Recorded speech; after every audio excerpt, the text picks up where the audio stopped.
Super man ఫ్రాంచైజీలో చాలా సినిమాలు మిలియన్ల డాలర్లు కొల్లగొట్టాయి. భారతదేశం నుంచి సునాయాసంగా 100 కోట్లు కొల్లగొట్టడం సంచలనంగా మారుతోంది.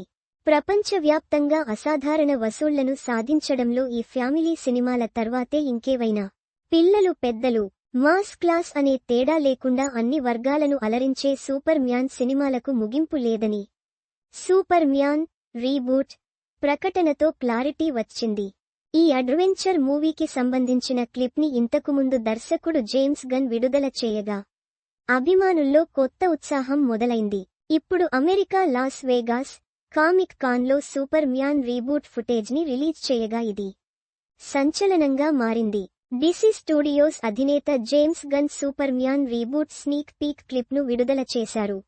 ఇది ప్రేక్షకులను సూపర్ హీరో ప్రపంచంలోకి తీసుకెళుతుంది. దాదాపు 5 నిమిషాల ఎక్స్టెండెడ్ ఫుటేజ్లో నటుడు డేవిడ్ కోరెన్స్వెట్ గాయపడి కనిపించారు. విజువల్స్లో డేవిడ్ పెంపుడు కుక్క క్రిప్టో ది రోబో యాక్షన్లోకి దిగుతుంది. ఆటోమేటన్ విధానంలో అతడికి పెట్ డాగ్ చికిత్స చేయడం అభిమానుల్లో ఉత్సాహం పెంచుతుంది. జేమ్స్ గన్ సినిమాకాన్లో విడుదల చేసిన ప్రత్యేక ఫుటేజ్ చూశాక ప్రేక్షకులలో మరింత ఎగ్జైట్మెంట్ పెరిగింది.